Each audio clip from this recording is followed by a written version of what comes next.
Bonjour et bienvenue dans Restez au top, cette série de vidéos qui vont impacter votre vie d'une manière positive. S'il vous plaît, n'oubliez pas de vous abonner à la chaîne et de liker la vidéo. Alors, pour aujourd'hui spécialement, nous allons parler de la vision. Et j'aimerais commencer par vous raconter une petite histoire. Il était une fois, après l'Égypte, Abraham, lui et son neveu Lot, s'étaient mis ensemble.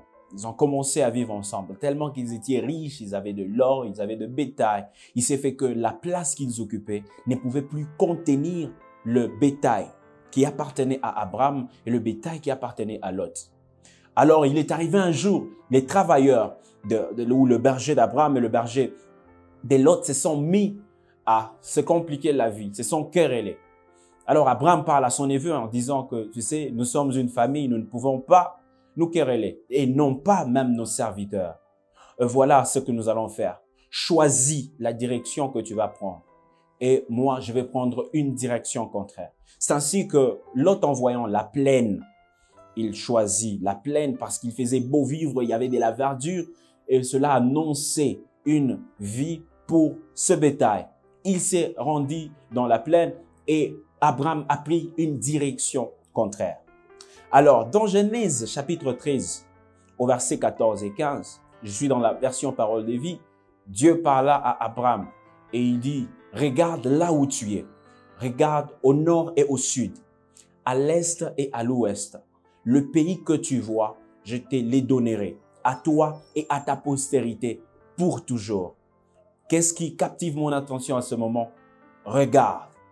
Regarde, ceci nous ramène à la vision, ça nous ramène à visualiser. Qu'est-ce que c'est une vision? La vision, c'est la capacité de voir plus loin que vos yeux physiques ne peuvent regarder. La vision, c'est la capacité de sonder dans l'invisible, ce qui n'est pas encore dans le monde réel. La vision, c'est une pensée, c'est une image que Dieu inspire dans le cœur d'un homme.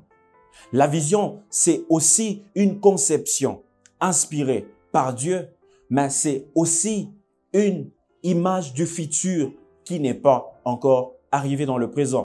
La vision, c'est une image mentale de votre destin. La vision, c'est la capacité de voir pas seulement ce qui est, mais aussi ce qui peut être. Et comprenez que rien dans le monde n'a été accompli sans la vision. Le développement des civilisations, des empires, le développement de pays, de l'économie, tout a été fait sur base de la vision. Alors, la vision, c'est tout ce qu'il y a de plus important pour un leader, mais aussi pour toute personne dans la vie. Alors, qu'est-ce que la vision fait? La vision guide le leader.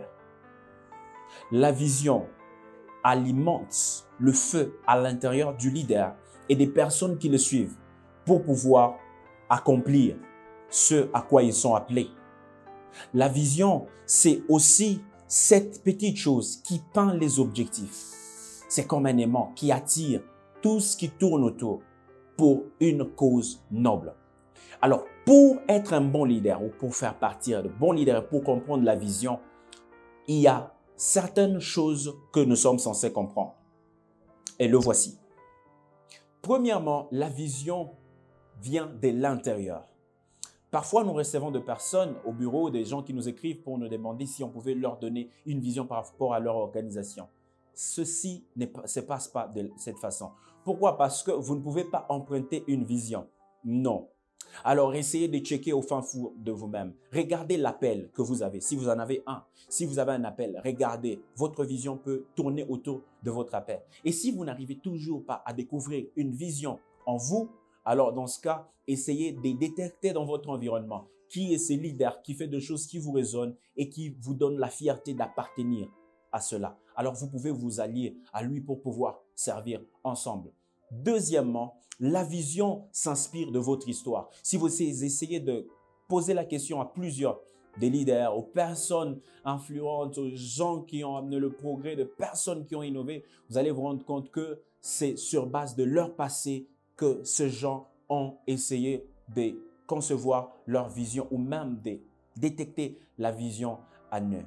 Vous allez vous rendre compte que c'était sur base des difficultés, soit des déficits qu'il y avait, sur base de besoins qui étaient ressentis. Ils voulaient répondre à ces besoins. Et en voulant répondre à ces besoins, voilà comment est née leur vision.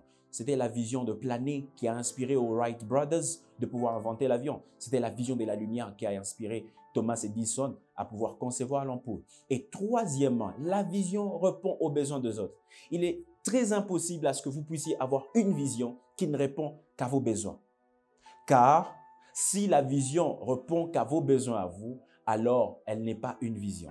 Parce qu'une vision est censée être plus grande que son visionnaire. La vision que vous avez doit mettre les autres au centre, doit aider les autres, doit ajouter de la valeur à toutes les personnes qui essayent de s'allier à ça ou à toutes les personnes qui se trouvent sur le chemin de cette même vision. Et quatrièmement, la vision vous aide à rassembler de ressources. La vision est comme un aimant.